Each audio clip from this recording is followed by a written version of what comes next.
Mesdames, mesdemoiselles, messieurs, bonsoir ou bonjour. Comme d'habitude, tout dépend quand et d'où vous regarderez ce nouveau JT de l'or. Avant d'aborder le sommaire, où on parlera de plein de choses, des perspectives sur l'or selon la Deutsche Bank, ou encore de la grande thématique de ce JT, à savoir placement pourri, placement moisi, comment faire et que faire, je voulais vous présenter ma dernière acquisition que je viens de recevoir. Alors ça, c'est juste pour vous donner un point de comparaison, une pièce de 2 euros, une pièce de 1 euro. Normalement, vous les connaissez, vous en avez dans votre portefeuille. Une pièce de 20 centimes d'euros. Normalement, vous devriez avoir aussi l'épaisseur, une pièce de 20 centimes d'euros. Une pièce de 5 centimes. Ah, mais où est-ce qu'il veut en venir? C'est bon, je les ai dans mon portefeuille. Voilà. Et bien maintenant, vous allez pouvoir comparer avec une pièce de 1676, qui est une pièce de 4 sols de l'époque du roi Soleil, ou Louis XIV. Donc là-dessus, vous avez la tête de Louis XIV. Et donc là, vous avez l'avers et le revers de la même pièce. Voilà, donc je viens de la recevoir. C'est une pièce de 4 sols de 1676. C'est un vrai petit morceau d'histoire. On aurait pu en offrir une à Poutine quand il est venu à Versailles, dans le château du grand roi Soleil. Voilà. Pourquoi cette petite pièce? Eh bien, tout simplement parce que mon grand garçon va faire son premier exposé, et cet exposé, il va le faire à l'école sur Louis XIV, et donc papa a décidé de lui offrir sa première pièce de Louis XIV pour qu'il puisse commencer sa collection. Voilà, elle est très très belle, je la remets dans sa petite pochette pour pas qu'évidemment elle s'abîme.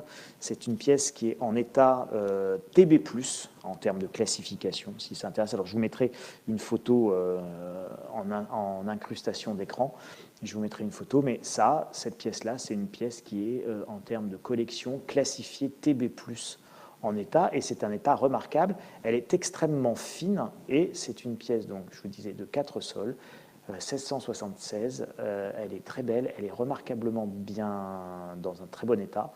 Et elle est en argent massif, mais c'est extrêmement léger. Enfin, si je ne l'ai même pas encore pesée, je ne sais même pas si elle fait 1 gramme. Il faudra que j'essaye ça tout à l'heure.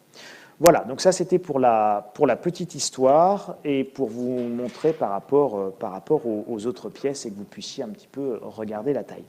Attaquons tout de suite maintenant ce JT de l'or, après cette petite digression sur une pièce de 4 sols de Louis XIV.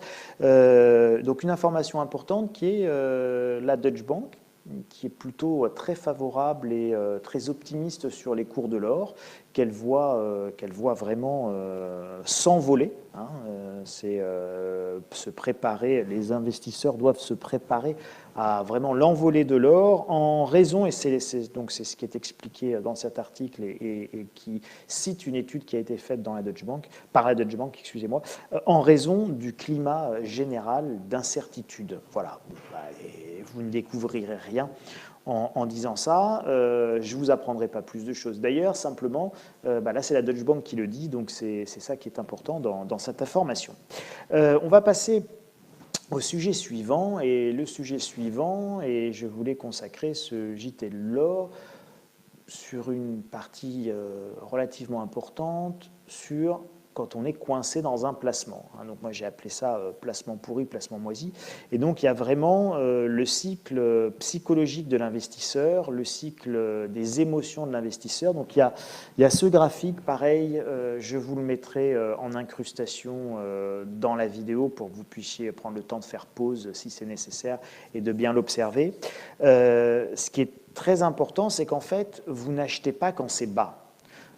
Vous achetez quand vous avez vu le cours monter. C'est-à-dire aujourd'hui, là, moi, je commence à entendre des gens dans la rue ou me poser des questions à l'école quand je dépose les enfants.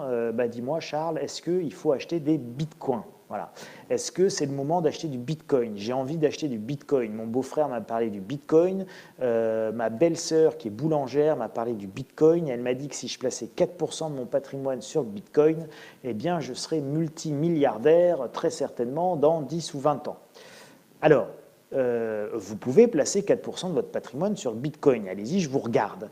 Simplement, quand vous commencez à avoir comme ça des gens qui vous en parlent dans la rue alors qu'ils y connaissent strictement rien, Moi, j'ai vécu exactement la même chose au moment de la bulle Internet, et tous ceux qui seront encore plus anciens que moi, qui auront vécu d'autres bulles, vous diront la même chose.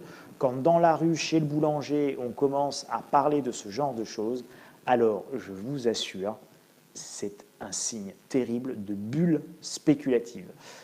C'est à ce moment-là qu'on doit se tenir éloigné d'un marché, et pourtant c'est à ce moment-là que vous allez rentrer dans la phase d'emballement et d'euphorie, et c'est là que les gens, à 90%, vont se positionner sur un marché.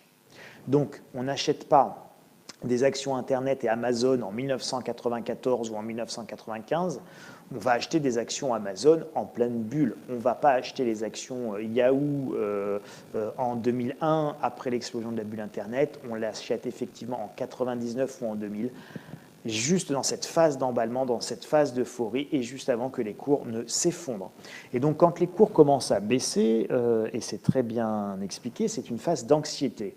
L'investisseur, surtout particulier, l'épargnant moyen, lambda, n'y voyez rien de péjoratif. Nous sommes tous des épargnants lambda et moyens compte tenu des sous que nous avons à notre disposition. Nous n'avons pas des milliards, nous n'utilisons pas des effets de levier, nous n'avons pas des hedge funds à nous appartenant.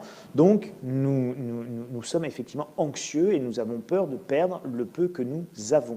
Et cette phase d'anxiété, elle s'accompagne d'une phase de déni, d'une phase de crainte, d'une phase de désespoir. On a vu tout baisser, tout chuter, mais on n'a jamais vendu. D'accord? Parce qu'il y a un bon adage, un vieil adage qu'on vous a bien mis dans la tête, pas vendu, pas perdu. Oui, pas vendu, pas perdu, mais enfin ça peut durer très longtemps comme ça. Donc évidemment, ça ne fonctionne pas comme ça. Vous avez des fonds immobilisés, vous avez une perte, même si elle est latente, et cette perte, à un moment donné, vous devrez la constater, et donc mieux vaut savoir en général se couper un doigt très rapidement plutôt que d'attendre trop longtemps et de devoir se couper tout un bras, voire deux jambes, voire le corps entier, et de se faire avoir par la gangrène. Donc ça, c'est ce qui arrive évidemment de manière classique à 90% des épargnants qui ont acheté au plus haut, ou à peu près au plus haut, et vont revendre à peu près au plus bas entre les moments de panique et de capitulation sur les marchés. Et puis, on va repartir après pour un autre cycle. C'est très important de connaître cette psychologie-là quand on place son argent, parce que ces phénomènes-là sont ceux qui vous font perdre de l'argent. Et donc la gestion patrimoniale est extrêmement psychologique, et vous devez vous connaître vous-même, et vous devez impérativement prendre en compte ce que vous êtes. Quelles sont vos craintes? Est-ce que vous dormez tranquille, pas tranquille? J'ai l'habitude de dire à des gens qui me disent « Oh, ben moi, l'immobilier, puis les travaux, puis les locataires, puis c'est compliqué, puis la fiscalité, puis je ne sais pas si je vais acheter un appartement, pas l'acheter. » Bon, actif tangible, emmerde tangible. Actif financier, emmerde financière. Voilà, les deux pouvant être liés de temps en temps, mais ce que je veux vous dire par là, c'est qu'il faut vous connaître. Si vous avez une incapacité à gérer des relations avec des tiers, à avoir un comportement cordial avec un locataire qui des fois peut lui-même ne pas l'être trop, etc., effectivement, l'immobilier, ce n'est peut-être pas un investissement en direct qui est fait pour vous, et il faudra peut-être vous orienter vers d'autres types de placements. C'est très très important de ne pas se mentir, de bien se connaître et de bien appréhender la psychologie de l'épargnant, pour vous éviter tout simplement de vous faire piéger. Donc observez bien ce graphique, gardez-le, conservez-le, gardez-le en tête, et quand vous avez un doute, replongez-vous dedans, ça sera un guide pour vous. Alors on va passer un petit peu au détail de tous ce que j'appelle des placements pourris, placements moisis, comment faire. Si vous êtes un épargnant normalement constitué, vous avez dans votre patrimoine des placements qui ne sont pas bons. Alors, soit vous en avez fait, soit vous en ferez, soit vous en avez actuellement en cours. Alors, en gros, c'est quand même un peu toujours les mêmes. Donc, qu'est-ce qu'on va retrouver dans les placements pourris? On va retrouver énormément de produits de défiscalisation. Voilà. Alors, allez, soyons vulgaires, placement pourri, placement moisi, défiscalisation, c'est comme les élections, piège à con, d'accord? Donc, retenez bien cette idée, défiscalisation, piège à con.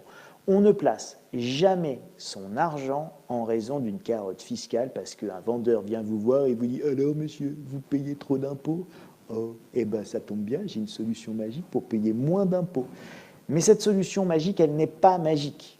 D'accord? Elle n'est pas magique. Qu'est-ce que vous achetez? Vous achetez un fonds commun de placement dans l'innovation? Ah, vous êtes content, vous avez une carotte fiscale, vous allez pouvoir déduire maintenant tout de suite, mais vous allez devoir garder votre placement pendant 5 ans. Et souvent, ce sont des placements dans lesquels vous allez être bloqué contractuellement pendant 10 ans. Et comme ce sont des placements qui sont dans l'innovation, par définition, ils sont extrêmement risqués et vous pouvez vous retrouver avec 40, 50, 60% de pertes. Pour certains fonds, ça se passe très très bien parce que tout simplement, vous aurez de la chance. De la chance. C'est-à-dire que dans les 20 sociétés innovantes dans lesquelles le fonds a investi, il y avait une start-up qui est devenue une licorne, c'est-à-dire une société qui a été introduite en bourse et qui est devenue un superbe espace, qui a été revendue et sortie au bon moment avec des plus-values extraordinaires. Ça s'appelle de la chance. Pour l'écrasante majorité des épargnants qui sont dans tous ces trucs de l'innovation, ce sont des pertes, des fonds bloqués pendant 8 à 10 ans, une impossibilité de revendre de toute façon fiscalement avant 5 ans, sinon il faut reprendre l'avantage fiscal, donc vous êtes complètement bloqué, pieds et poings liés, et généralement ce sont des investissements qui se passent mal. Comment vous pouvez faire pour vous en sortir? Globalement, vous ne pouvez pas, il ne fallait pas y aller. Et comment fait-on pour ne pas y aller? Eh bien, retenez toujours cette règle, grande règle de base, défiscalisation piège à con. On n'achète jamais une défiscalisation. On n'achète jamais une carotte fiscale. On place son argent sur un support bien précis et donc ce support doit être bon en lui-même. L'avantage fiscal n'est qu'un complément d'intérêt ou un complément de rendement ou de rentabilité sur votre placement total. C'est là l'écueil principal que font les épargnants. Vous avez la même chose avec l'immobilier, d'accord? Donc toutes les lois immobilières de défiscalisation, les Derobiens, les Cellier, les Pinel aujourd'hui, ça s'accompagne, une défiscalisation qui s'accompagne évidemment de contraintes, de location, d'encadrement, de revenus de vos locataires, etc., etc. Donc quand vous mettez toutes les contraintes bout à bout, que vous prenez un logement neuf qui est beaucoup plus cher, etc., etc., ben finalement, vous n'êtes pas forcément très gagnant, même s'il y a une défiscalisation. Donc pareil, soyez extrêmement prudent, soyez très sélectif. Un autre placement très courant qui est très mauvais et sur lequel je vous conseille la plus grande prudence, ce sont tous les fonds à formule qui sont proposés par vos banques. Alors si vous investissez dans le fonds Patachmol, eh bien, dans le fonds Patachmol, vous avez un capital protégé, c'est-à-dire que si les actions elles évoluent et que le CAC 40 il fait plus 40%, ben là vous aurez une participation de 50% au bénéfice de la hausse. Mais si jamais le bénéfice de la baisse est inversement proportionnel à la votre perte, et vous aurez un capital protégé au maximum jusqu'à 30% de perte, puis au bout de 30% de perte, c'est pour votre pomme, blablabla. Bref, vous avez intérêt à sacrément bien lire les petits caractères.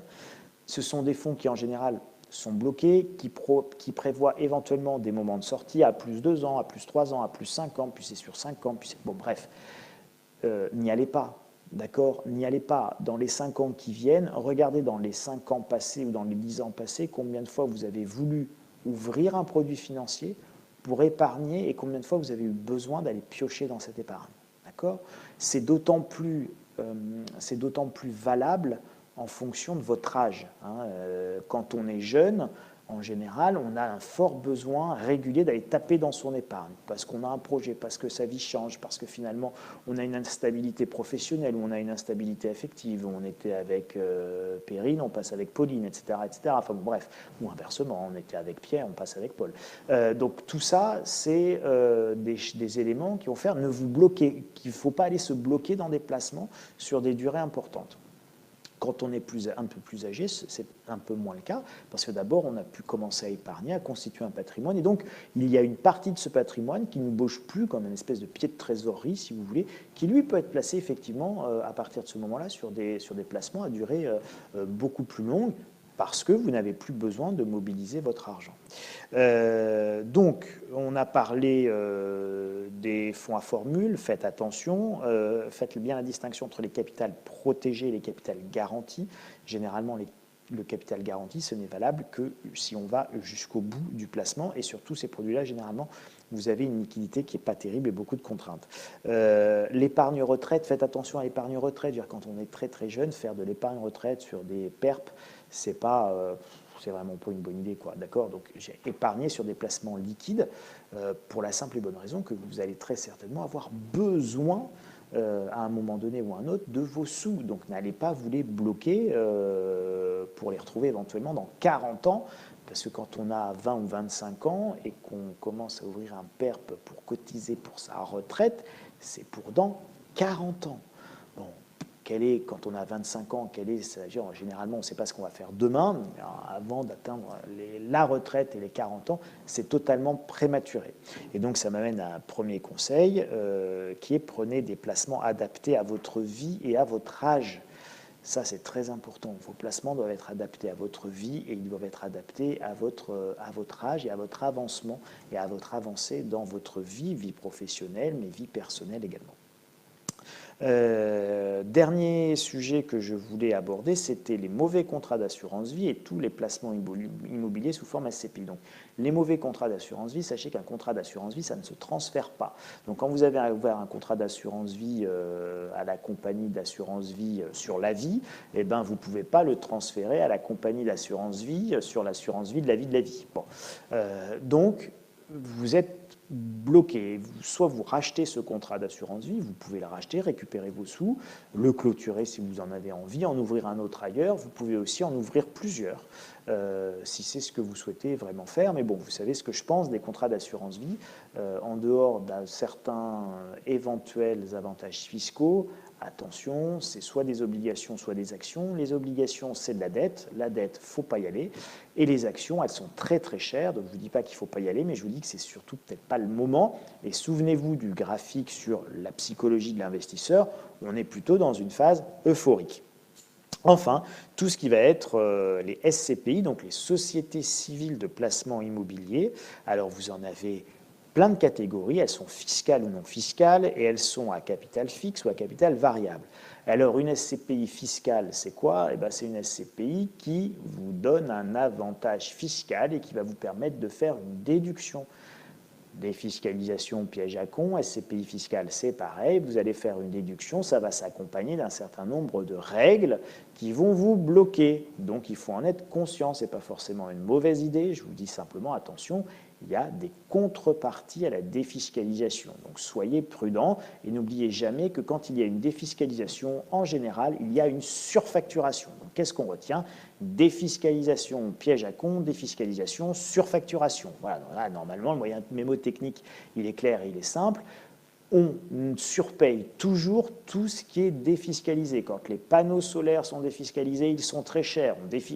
On ne défiscalise plus les panneaux solaires. Et qu'est-ce qu'on constate? La baisse du prix des panneaux solaires. Si vous avez une défiscalisation immobilière, eh bien, les constructions neuves, elles sont surfacturées parce qu'il y a tout un écosystème à faire vivre. Les sociétés qui vendent la défiscalisation, le promoteur, celui qui commercialise, les architectes, les nouvelles normes, les blablabla. Bref, tout ça, ça empile ses marges.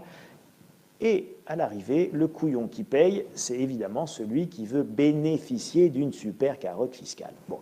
Donc ne soyez pas naïfs. Donc faites attention, défiscalisation piège à con, défiscalisation surfacturation. Donc les SCPI fiscales, pourquoi pas, mais pareil, étudiez bien votre dossier, les frais de gestion, etc., etc. Après, vous avez des SCPI classiques qui sont non fiscales, donc c'est de la pierre à papier, mais ce n'est pas une volonté de défiscaliser. Donc là, vous avez beaucoup plus de choix de produits et parfois, vous avez un rendement qui peut être supérieur. Alors après, vous avez des SCPI à capital variable et des SCPI à capital fixe. Faites attention parce que ça, c'est une différence qui va impacter directement la liquidité et donc votre capacité à revendre vos parts et à retrouver votre argent à n'importe quel moment. De manière générale, partez du principe que si aujourd'hui la pierre papier est relativement liquide et plutôt bien liquide, dès qu'il y a une crise immobilière ou qu'il y a des difficultés sur l'immobilier, eh bien évidemment, la pierre papier, c'est un vrai piège parce que vous n'avez plus d'acheteurs. Et quand il n'y a plus d'acheteurs, eh bien la liquidité n'est plus assurée. Donc, Pour résumer, en termes de conseils, et quels sont les grands principes que vous avez intérêt à garder en tête avant de placer votre argent, c'est qu'il faut réfléchir beaucoup, beaucoup, énormément, et qui pense peu se trompe beaucoup, et ça, c'est pas moi qui le disais, c'était Einstein. Donc, voilà, qui pense peu se trompe beaucoup. Donc réfléchissez beaucoup et n'ayez pas peur de réfléchir trop. En général, ça permet d'éviter de faire des grosses bêtises. Je vous l'avais dit, prenez un placement qui est adapté à votre vie et qui est adapté à votre âge. Ne faites jamais un placement pour ne pas payer d'impôts et sachez prendre vos pertes au niveau du petit doigt ou de l'avant-doigt ou d'une phalange et n'attendez pas d'être obligé de vous couper évidemment un bras. Et retenez bien ça, défiscalisation, piège à con et ne soyez donc pas le couillon. Voilà. Donc ça, c'était tout ce que je voulais vous dire sur les placements. Il y a peu de choix de placements aujourd'hui, il ne faut pas se leurrer. Les rendements sont très bas, les actifs sont survalorisés, donc n'ayez pas peur d'être surpondéré en cash et de ne pas forcément avoir beaucoup de placements aujourd'hui. On n'est pas sur des bons points d'entrée pour l'immobilier, on n'est pas sur des bons points d'entrée pour les actions, on n'est pas sur les bons points d'entrée pour énormément d'actifs. Donc dans ce cas-là, eh ben on attend. Voilà, on attend et éventuellement on s'assure avec un petit peu d'or au cas où, et puis on attend qu'il y ait de meilleurs points d'entrée, on attend qu'il y ait des corrections. On va passer à nos graphiques. Donc là, je vous ai préparé toute une série de graphiques pour vous les remettre en perspective. Donc le premier, c'est celui que je vous avais déjà remontré lors de l'édition du JT de la semaine précédente. C'est celui du 12 mai. Donc on a notre canal, d'accord, on a notre canal ascendant, et on est sur un horizon, là je vous présente le graphique de l'or sur 12 mois. Enfin globalement c'est sur une période d'un an. Et donc voilà ce qu'on a, on voit très bien ce canal, la résistance à la hausse, la résistance à la baisse, et donc un canal qui est haussier. Le 12 mai on tape le bas du canal et on dit très logiquement, graphiquement on va rebondir. Ensuite la semaine suivante, donc ça, c'est la semaine du 19 mai. Ben, on voit bien qu'on opère le rebond. C'était ce que je vous avais expliqué la semaine, dans l'édition précédente du JT. Et donc, on rebondit.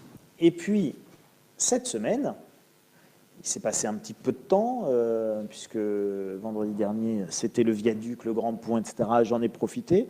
Et donc là, vous voyez que finalement, on devrait aller taper plutôt le canal, la résistance haute du canal. Et là, bien, on est un petit peu comme dans cette période-là. Là, on a l'air de se chercher pour le moment. On ne va pas taper plus haut. Alors, on va changer notre horizon de temps. Et c'était le dernier graphique que je voulais vous présenter. Et là, on va regarder ce graphique de l'or, non pas sur un an, mais quasiment sur plus de 20 ans.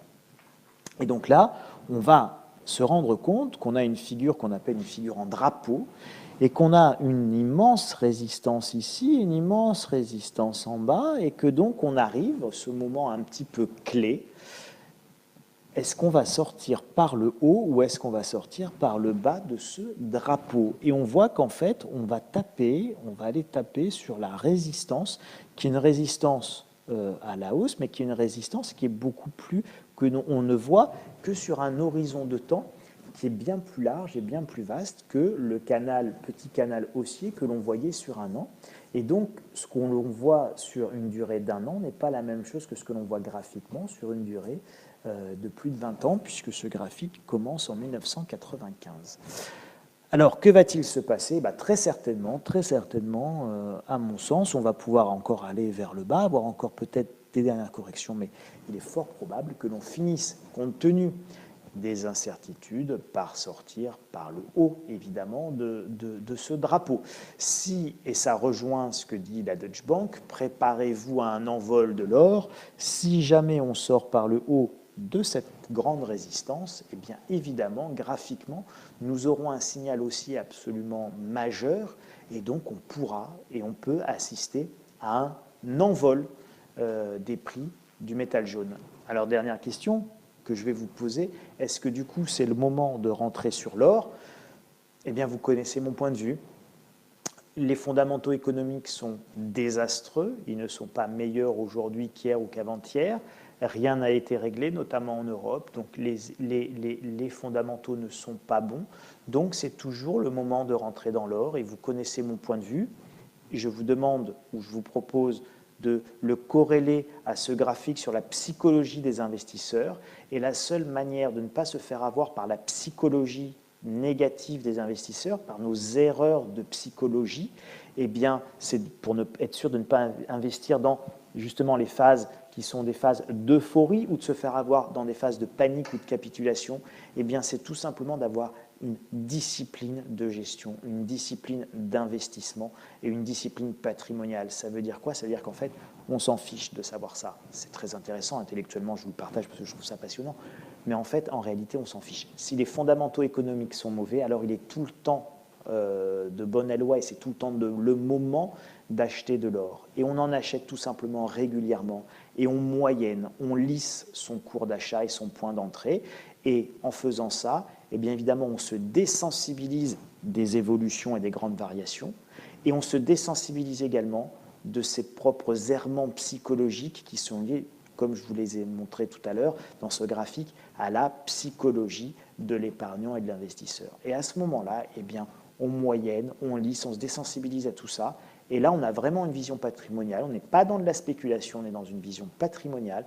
On est dans la construction d'un patrimoine et globalement, ça se passe bien. Et cette méthode, vous pouvez l'appliquer à tout. Vous pouvez l'appliquer à votre contrat d'assurance vie, vous pouvez l'appliquer à vos achats d'or et de métaux précieux. Vous pouvez évidemment l'appliquer à vos achats immobiliers ou encore évidemment à vos achats d'actions et acheter tous les mois une action Air Liquide, et bien évidemment, vous vous rendrez compte que tout ça, ça va vous permettre de lisser complètement votre point d'entrée sur Air Liquide et que ce sera très intéressant dans 5 ans, dans 10 ans, dans 20 ans, dans 30 ans, parce que vous allez lisser tous ces grands mouvements.